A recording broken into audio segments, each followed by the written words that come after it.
मेरे बच्चे, अगर यह वीडियो अभी तुम्हारी आंखों के सामने है तो समझ लो, यह इत्तेफाक नहीं, ब्रह्मांड का बुलावा है। क्योंकि यूनिवर्स कभी भी किसी आत्मा को बिना कारण नहीं छूता। यह वह क्षण है जिसका इंतजार तुम्हारी आत्मा ने वर्षों से किया है। यह वही दिव्य संकेत है जो तुम्हें तुम्हारे भाग्य, तुम्हारी सच्चाई और तुम्हारे असली जीवन उद्देश्य से जोड़ने आया है। क्योंकि तुम बहुत कुछ सह चुके हो, हर अंधेरे में रोशनी ढूंढी है, हर टूटन में खुद को समेटा है, हर हार में भी उम्मीद बचाए रखी है, और यही तुम्हारे भीतर की दिव्य शक्ति को सिद्ध करता है। इस वीडियो में आज मैं तुम्हारे साथ साझा करने जा रहा हूं, प्रार्थना के विपरीत परिणाम क्यों मिलते हैं। क्यों कई बार तुम जो मांगते हो वह नहीं मिलता, बल्कि जो नहीं मांगा वही जीवन में आ जाता है। मैं तुम्हें वह रहस्य बताऊंगा जो तुम्हारी आत्मा को शांति देगा, तुम्हारी सोच को बदल देगा और तुम्हारा नजरिया प्रार्थना और ईश्वर की योजना के प्रति गहराई से बदल देगा। इसीलिए इसे अंत तक जरूर देखना, क्योंकि यह सिर्फ एक वीडियो नहीं, यह ब्रह्मांड की तरफ से तुम्हारी आत्मा को भेजा गया एक चेतावनी है, एक आशीर्वाद, एक शुरुआत। अब कहानी बदलेगी, अब तुम बदलोगे, लेकिन यह बदलाव अचानक नहीं आएगा। यह भीतर से उठेगा, धीरे धीरे गहराई से। जहां तुम अपनी पुरानी सोच, पुराने सवाल और अधूरी इच्छाओं से बाहर निकलकर मेरी योजना की रोशनी में प्रवेश करोगे। जहां तुम समझोगे प्रार्थना का उत्तर हमेशा वही नहीं होता जो तुम्हारे मन ने चाहा, बल्कि वही होता है जो तुम्हारी आत्मा के लिए सही होता है। मेरे बच्चे, जब तुम रोते हुए प्रार्थना करते हो, मैं तुम्हारे शब्द नहीं, तुम्हारे हृदय की धड़कनों को सुनता हूं। तुम कहते हो, हे महादेव, मुझे बस यह मिल जाए। पर मैं देखता हूं क्या यह सच में तेरे लिए कल्याणकारी है। क्या यह तेरे भीतर के शिव को जागृत करेगा या तुझे और बांध देगा मोह, भय और भ्रम की जंजीरों में। तुम्हें लगता है प्रार्थना का मतलब है मांगना, लेकिन मैं कहता हूं प्रार्थना का अर्थ है समर्पण। जहां तुम यह नहीं कहते, हे भोलेनाथ मेरी मर्जी पूरी करो, बल्कि यह कहते हो, जो तुम्हारी इच्छा है वही मेरे लिए सर्वश्रेष्ठ है। यही वह पल होता है जहां ब्रह्मांड तुम्हारे पक्ष में अपना संपूर्ण सामर्थ्य लगा देता है। जब तुम अपनी प्रार्थना के ठीक उल्टा परिणाम पाते हो तो तुम टूट जाते हो, पर मैं टूटन में भी तुम्हारा पुनर्निर्माण कर रहा होता हूं। मैं उस दिशा में ले जा रहा होता हूं जहां तुम्हें असली शांति, असली उद्देश्य और असली मुक्ति मिले। तुम सोचते हो, आपने मेरी बात क्यों नहीं मानी, और मैं उत्तर देता हूं, क्योंकि मैं तुझे सिर्फ सुन नहीं रहा था, मैं तुझे बचा रहा था। याद रखो, ईश्वर सिर्फ वह नहीं देता जो तुम चाहते हो, वह देता है जो तुम्हें आवश्यक है, और जरूरी नहीं कि हर आवश्यक चीज आरामदायक भी हो। कई बार जो चीज हमें दुख देती है वही हमें भीतर से मजबूत बनाती है, हमें हमारे भीतर छिपी वह शक्ति दिखाती है जिसे हमने खुद कभी पहचाना ही नहीं। तुम कहते हो, शिव मैंने सच्चे दिल से मांगा था, फिर भी आपने क्यों नहीं दिया। मैं कहता हूं, क्योंकि मैं तुम्हें तुम्हारे ही मन की जाल से बचा रहा था। हर इच्छा पूर्ण करना मेरा कार्य नहीं, तुम्हें जागृत करना, तुम्हें तुम्हारे भीतर की दिव्यता से जोड़ना, यही मेरा उद्देश्य है। प्रार्थना कोई सौदा नहीं है जहां तुम दुआ करोगे और मैं कुछ लौटा दूंगा। यह एक आत्मिक संवाद है जहां तुम अपने बोझ को नीचे रखकर मुझे अपने जीवन का चालक बना देते हो। और जब ऐसा होता है तब तुम्हारा जीवन सिर्फ चलता नहीं, वह खिलता है, मेरे आदेश और मेरी कृपा से। तुम जिस दरवाजे के लिए रोते हो, शायद वह दरवाजा तुम्हारे लिए बना ही नहीं था। मैंने उसे बंद किया क्योंकि मैं जानता हूं कि उस दरवाजे के पीछे क्या छिपा था, और तुम सोचते रह गए, मैंने तो बस अच्छाई मांगी थी। लेकिन मैं देख रहा था उस अच्छाई में छुपी हुई विनाशकारी गांठ को। जब तुम प्रार्थना करते हो और फिर जीवन में तूफान आता है तो डरना मत, क्योंकि कई बार प्रार्थना का उत्तर शांति नहीं होता, वो एक परिवर्तन होता है, एक आंतरिक युद्ध जो तुम्हें तुम्हारी सच्ची दिशा में ले जाता है। तुम समझते नहीं, पर उस क्षण में मैं तुम्हारे सबसे पास होता हूं। मैं तुम्हारे जीवन से चीजें नहीं छीनता, मैं सिर्फ वह हटाता हूं जो तुम्हारे उत्थान के मार्ग में बाधा बन चुकी होती है। तुम जिसे हानि कहते हो वह असल में मेरी कृपा होती है जो तुम्हें बचाने आई होती है। तुम्हारे ही अनजाने पतन से तुम्हारे जीवन की हर प्रार्थना मेरे पास सुरक्षित रहती है। मैं उन्हें टालता हूं, भूलता नहीं, क्योंकि मैं जानता हूं हर चीज का एक समय होता है। बीज अगर वक्त से पहले फूट जाए तो वह पेड़ नहीं बनता। उसी तरह अगर तुम वह पा जाओ जो तुम मांगते हो, उस वक्त जब तुम उसके लिए तैयार नहीं हो, तो वह तुम्हारे लिए आशीर्वाद नहीं, बोझ बन जाएगा। मेरे बच्चे, जब तुम गुस्से में कहते हो, शिव ने मेरी नहीं सुनी, तो मैं मुस्कुराता हूं, क्योंकि मुझे पता होता है कुछ साल बाद तुम खुद कहोगे, शुक्र है शिव ने मेरी बात नहीं मानी, क्योंकि तब तुम देखोगे कि जो तुम चाहते थे वो को नहीं मिला, पर जो तुम जरूरतमंद थे वो मेरी योजना में पहले से लिखा था। मैंने तुम्हारे आंसुओं को कभी नजरअंदाज नहीं किया। हर अश्रु मेरे चरणों पर गिरा है। तुम्हारी रातों की बेचैनी, तुम्हारे मन का हाहाकार सब मेरे ध्यान में था, पर मेरी चुप्पी अनदेखी नहीं, वो प्रक्रिया थी। मैं तुम्हें तपा रहा था, जैसे सोना आग में तपता है, शुद्ध और उज्जवल बनने के लिए। मैं तुम्हारी इच्छाओं को तोलता हूं, तुम्हारी आत्मा के स्तर से। अगर तुम्हारी मांग तुम्हें खोखला करने वाली हो तो मैं उसे टाल देता हूं। अगर तुम्हारी चाहत तुम्हारे कर्मों से मेल नहीं खाती तो मैं उसे रोक देता हूं। और अगर तुम किसी ऐसे मुकाम की दुआ कर रहे हो जिसके लिए तुम अभी तैयार नहीं, तो तुम्हें तैयार करने की यात्रा पर भेजता हूं। तुम समझते हो मैं तो सिर्फ थोड़ा सुख मांग रहा था, पर मैं देखता हूं क्या वह सुख तुम्हारे विकास में सहायक है या वह तुम्हें सुस्त, लालची और निर्भर बना देगा। मैं कभी तुम्हें उस चीज की आसानी नहीं दूंगा जो तुम्हारे भीतर के तेज को बुझा दे। मैं तुम्हें वह दूंगा जो तुम्हारे भीतर की दिव्य ज्वाला को प्रज्वलित कर दे। तुम्हें लगता है दर्द मेरे उत्तर की अनुपस्थिति है, पर सच्चाई यह है कई बार दर्द ही मेरा उत्तर होता है, क्योंकि वह तुम्हें खींचता है उस दिशा में जो तुम्हारे आत्मिक विकास की राह है। तुम उसे सजा समझते हो, पर मैं जानता हूं वो ही तुम्हारे भीतर छिपी शिव सत्ता को उजागर करेगा। सच्चा भक्त वो नहीं जो तब तक विश्वास रखे जब तक चीजें उसके मन मुताबिक चले। सच्चा भक्त वो है जो मेरी चुप्पी में भी मुझे देखे, मेरे इनकार में भी मेरी योजना को समझे और मेरी देरी में भी मुझे पकड़ कर ना छोड़े। यही वो प्रेम है जो मुक्त करता है। तुमने कभी सोचा है कितनी बार तुमने वो मांगा जो तुम खुद नहीं समझ पाए, और जब मैंने तुम्हें रोका तुमने कहा आपने मेरी दुआ ठुकरा दी, जबकि मैंने तुम्हें सिर्फ बचाया तुम्हारी ही अधूरी समझ से, क्योंकि मैं सिर्फ तुम्हारे आज को नहीं तुम्हारे पूरे भविष्य को देख रहा होता हूं। हर बार जब तुम्हारी प्रार्थना का उत्तर देरी से आता है तो समझ लो मैं उस उत्तर को तैयार कर रहा हूं। मैं तुम्हारे भाग्य की जमीन जोत रहा हूं, बीज बो रहा हूं, वो फल पका रहा हूं जो अमृतत्व का स्वाद देगा। और हां, कभी कभी सबसे मीठे फल सबसे ज्यादा वक्त लेते हैं। मेरे लिए तुम कोई संख्यात्मक आत्मा नहीं, तुम मेरा अंश हो। मैं तुम्हें तब देता हूं जब तुम देने के लायक बनो, ना कि तब जब तुम मांगने में जोर डालो।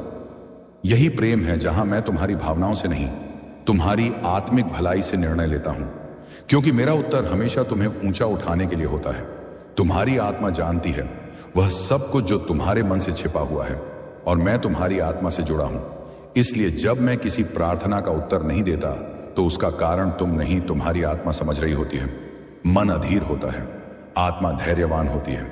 इसीलिए मेरी योजनाएं तुम्हारे मन के हिसाब से नहीं तुम्हारी आत्मा की परिपक्वता के अनुसार चलती हैं। प्रार्थना का परिणाम तुम्हारे बोलों से तय नहीं होता, वह तय होता है तुम्हारे आंतरिक कंपन से। अगर तुम्हारी प्रार्थना में डर, अधीरता और जिद शामिल है तो वह सिर्फ शब्द है, पर अगर उसमें समर्पण, विश्वास और मौन प्रेम है तो वह ब्रह्मांड को हिला देती है।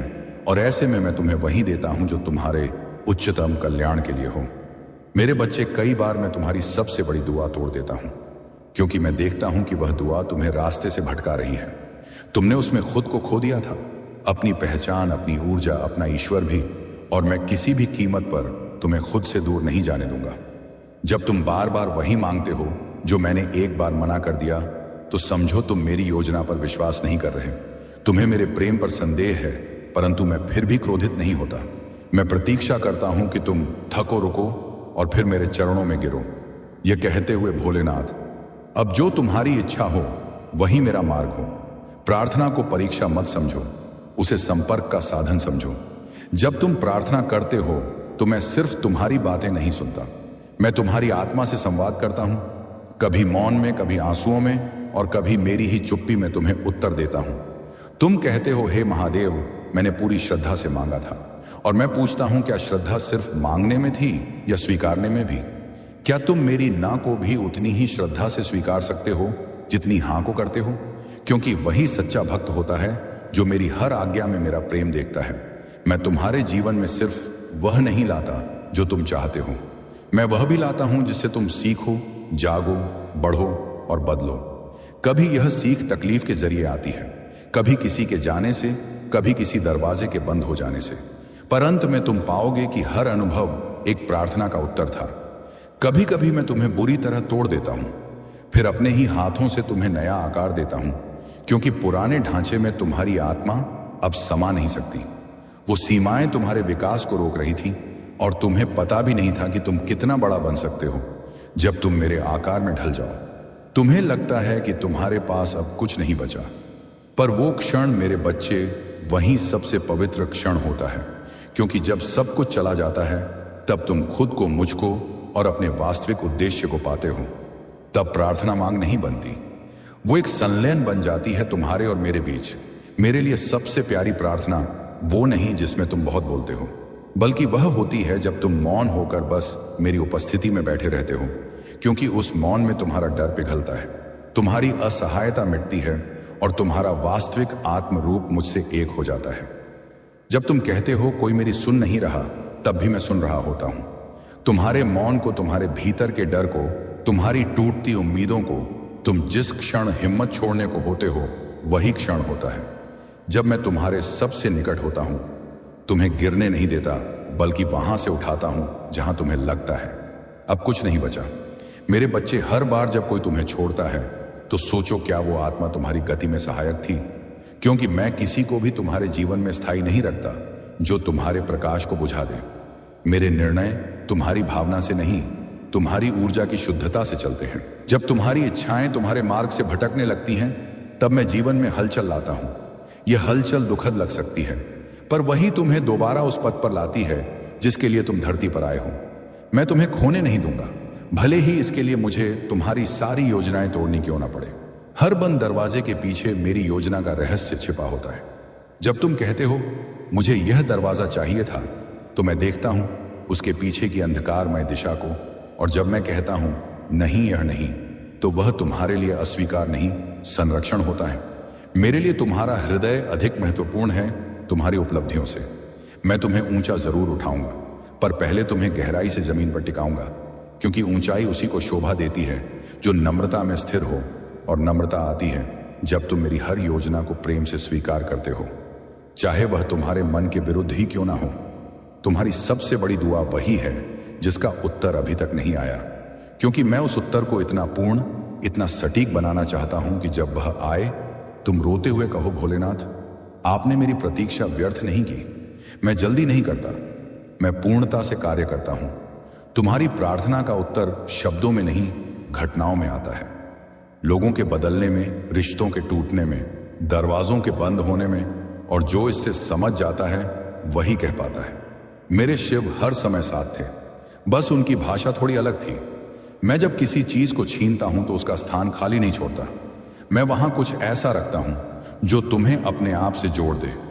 तुम रोते हो उस खोई चीज के लिए, पर कुछ समय बाद तुम्हें एहसास होता है जो मिला वह कहीं ज्यादा शुद्ध, कहीं ज्यादा सत्य, कहीं ज्यादा दिव्य था, जो तुम आज नहीं समझ पा रहे। कल वही तुम्हारा आभार बन जाएगा। तुम कहोगे अगर वह टूटा ना होता तो मैं महादेव को इतने करीब कभी ना पाता।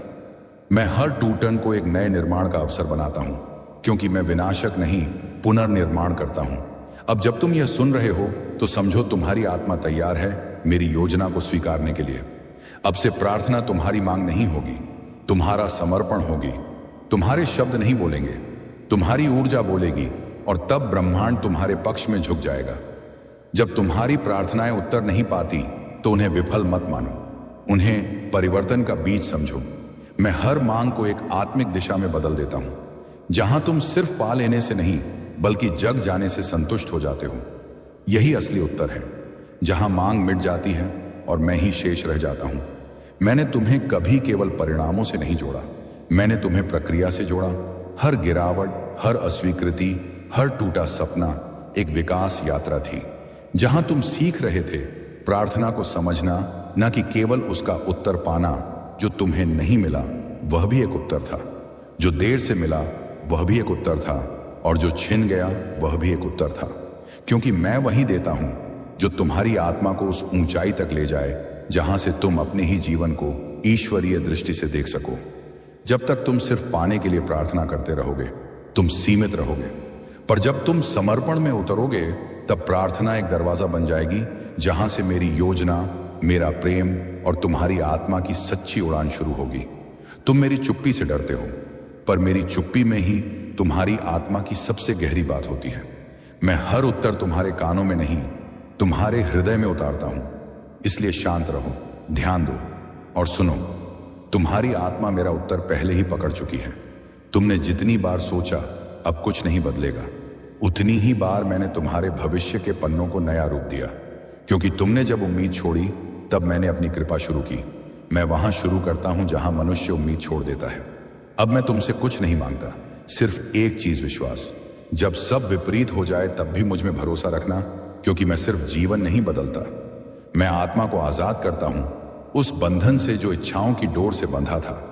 मैं तुम्हारे जीवन को तुम्हारे अनुरूप नहीं, अपने दिव्य उद्देश्यों के अनुसार गढ़ता हूं, ताकि जब यह जीवन समाप्त हो तुम सिर उठाकर कह सको, मैंने वह जीवन जिया जो महादेव ने मेरे लिए रचा था, ना कि वो जो मैंने मांगा था। तुम अब उस मोड़ पर हो जहां मांगना छोटा लगेगा और समर्पण सहज हो जाएगा। अब तुम केवल इच्छाएं नहीं, स्वीकृति की शक्ति लोगे। अब तुम सिर्फ जीवन नहीं, ब्रह्मांडीय यात्रा को समझोगे। अब प्रार्थना ईश्वर को पाने का साधन नहीं, स्वयं को पहचानने का माध्यम होगी। अब उठो ताकि सिर्फ उत्तर पाने के लिए नहीं, ईश्वर के साथ चलने के लिए तैयार हो सको। अब प्रार्थना को मांग नहीं, मौन संवाद बनने दो। और जब अगली बार कोई प्रार्थना अस्वीकृत हो जाए तो मुस्कुराकर कहना, जो मेरे शिव ने किया वही मेरे लिए सर्वश्रेष्ठ था। मेरे प्यारे बच्चे, अगर तुमने यहां तक सुना है तो यह महज एक वीडियो नहीं, एक आत्मिक जागरण था। अब एक नई दृष्टि लेकर उठो जहां हर प्रार्थना एक अवसर है ईश्वर के और करीब आने का। अगर यह शब्द तुम्हारे दिल तक पहुंचे तो उन्हें वहीं मत रोको, किसी और को भी भेजो जिसे शायद आज अपने शिव की यह आवाज सुनने की सबसे ज्यादा